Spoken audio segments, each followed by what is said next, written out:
Well, we learned over the last couple of days, didn't we, that all is not well in the world of Nigel Farage. I do, of course, refer to his banking situation, where Coots have given him the boot. And there's various little snippets coming out on either side. Some from Nigel, some from Coots themselves. And it's got the potential, really, to blow up quite massively, I think.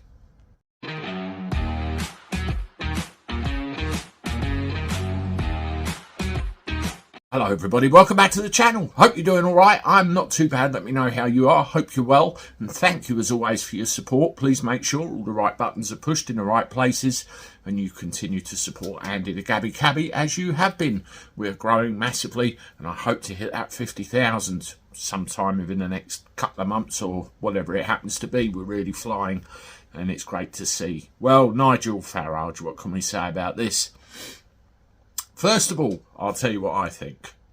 I think the whole thing's a stitch-up, to be quite honest with you.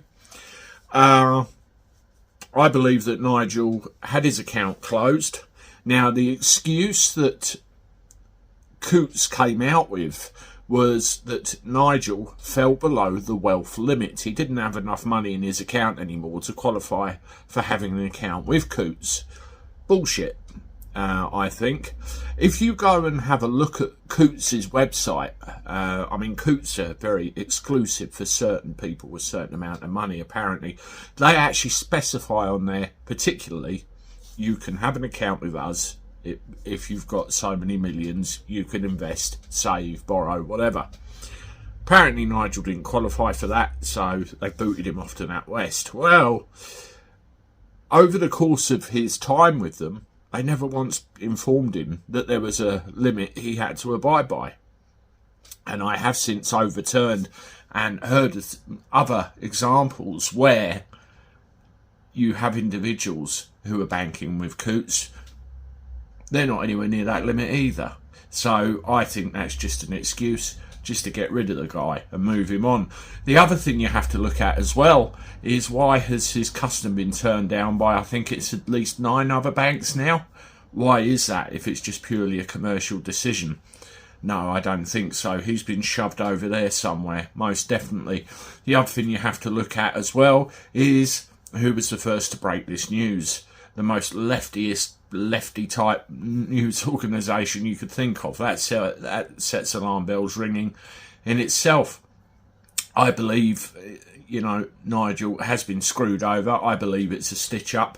But one thing it has done, it's exposed what's going on out there in the big wide world with other people that have had this happen to them.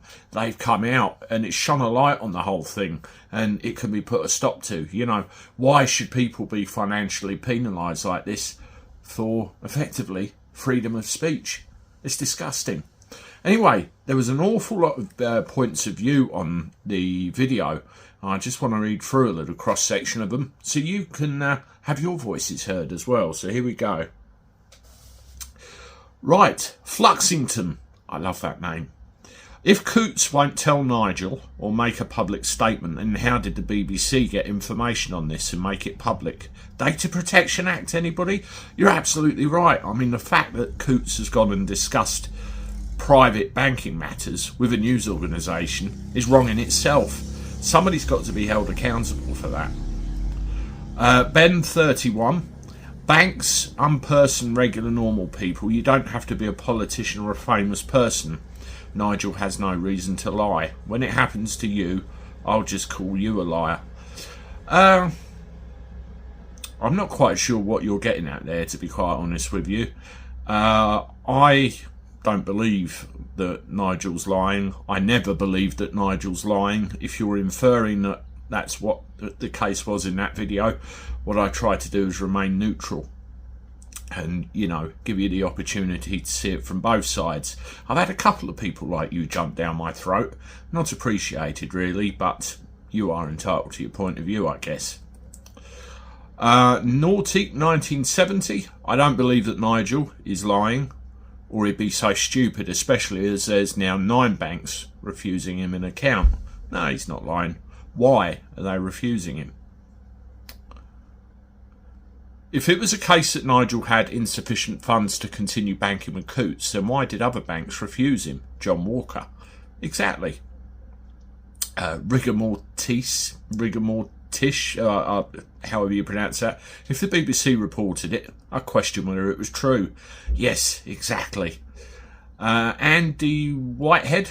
Okay, so he does not meet the criteria for Coutts. Why did NatWest not take on his accounts, along with 8 other banks? Nigel did say NatWest offered him a personal account, but would not give him a business account. This is a hit job, plain and simple. Exactly, I agree with you. Barbara Birch, I don't believe he's lying. Very plain, simple, to the point. I don't either. John, Nigel hasn't lied. Bank wouldn't tell him reason for closing the account initially. Only recently have they offered him a current account and no business account. I think this was only when he blew the whistle on the whole thing as well. Dickie Bird, you say that it was Coutts, so why did 6 other banks refuse to have his money? He's not the only person to be cancelled at their banks. It's all political. Seems that way, doesn't it? Definitely. Greg Phillips, 2 things, Andy. Why hasn't it bothered them for 10 years? That's how long he's been under the amount they quoted. Secondly, it was over a week before they offered him a standard account. Only after people started making noises. Cover our arse, I think is the thing there. Sis Devman, if it was as simple as not meeting the wealth criteria, why couldn't they tell him in the first place? Maybe he could have chucked in a dosh top-up. I understand that the NatWest offer was several days later, again with no explanation about the criteria. Also note that he has not met the criteria with the banks for 10 years or more. So why did they not advise him during that period? Having set up a 10-year precedent, what caused such an abrupt change of policy? Well, there's other people that haven't met that lending criteria either that I've read about. There's a couple of examples out there. Definitely a stitch up. Bradley Cooper, this BBC trying to kick a man when he's down. They won't forgive Nigel for helping get Brexit off the line, but let's get real, Nigel won't starve. No, probably not. Well, definitely not. Absolutely not. And where he won this Best Newscaster of the Year or whatever it was at the Trick Awards, I find the timing of this very suspect as well. Let's get our own back on Mr. Farage. I think they need to grow up. That's them, not him. Tony Connor, personally speaking, that story seems a bit convenient to say the least. Oh, and NatWest suddenly offer him an account, as someone has said 3 days later, and 9 banks refused him. Sounds like they're on a marketing drive. Yeah, to cover their arse. Stuart B, the BBC released this information. Begs the question, how did they get this information? Well, it begs the question, how can a bank lawfully disclose private account information to a news organisation and get away with it? David Johnson, that may be the case, Andy. Wealth limit, but he was only offered a personal account after objecting with NatWest. Also refused accounts with 9 banks to date. As we're so often told, don't believe everything you read online. If he is lying, he'll be caught out. I don't think he's lying. No chance. Dino Essex. Hello, Dino. Apparently, when he made the video, there were no explanations as to why. It was only after he was told by the bank and offered a lower NatWest account, who happened to own Coutts. What he should have done was create another video telling us that he had just heard from the bank and this was the reason why. However, bad publicity is still publicity, and I believe he's the best one to support the UK. Michael Edwards, Nigel has already said several days ago he did not currently meet the criteria, but the problem is how they cancelled his account, or rather the method used. But as you say, there is more to this than meets the eye. And it's shone a big light on the whole thing, absolutely. Matty Freedom, Cabby the Eagle Nurmagomedov, that's a mouthful, said it best when it comes to the BBC position here. This is number one bullshit. Very good. Tony Sheerness, something does not add up. if he's got poorer and they offered him a NatWest account, then he's not been refused a bank. He said 9 banks have refused to give him a bank account. Politicians lie, but not openly like this. Yeah, he's been blacked by the financial institutions. I think that's the way it comes across. The next one, Graham Barlow. When I first started in banking 70 odd years ago, it was drilled into us under the principles of banking practice that the bank was the confidential agent of the client. It's very true. Did Coots offer Farage the NatWest facility when they told him to close his account? This, I think, is crucial if you take further legal proceedings for humiliation and damages to reputation and discrimination of not being a person not fit to be in your banking hall after 40 years. Bit late in the day, don't you think? I certainly do. I certainly do. Let's have another couple and then we'll wrap this one up. Harry Worth, he had been banking with Coots for years. Let's not forget most major banks in the UK were against us leaving the EU, including the BBC and others, Guardian, etc. I think it's political. The banks weren't that choosy back in 2008 when the British taxpayers had to bail them out.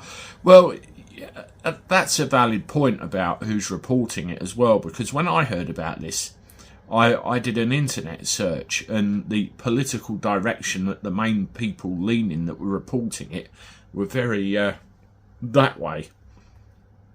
Here's all I will say. Mick Hardstaff, that's it then. I'm taking all my money out of Coots tomorrow morning. Absolutely brilliant. Right, one more. And we have Stuart Law. Who controls the banks? Controls the world. Guess who? Exactly. Well, there you go, folks. A load of views there. You're pretty much all of the same opinion. It's a stitch-up. Well and truly. And I hope at some point it gets it, he gets it sorted and everything's okay. But what it does do is shine a light on the whole affair, that they can do this to people. They can just effectively wipe them from existence if they're disagreeable with the establishment. It's disgusting. It needs to stop. Anyway, I'm off. Thank you very much. And your wonderful comments there. And I will see you shortly with one more. Toodaloo.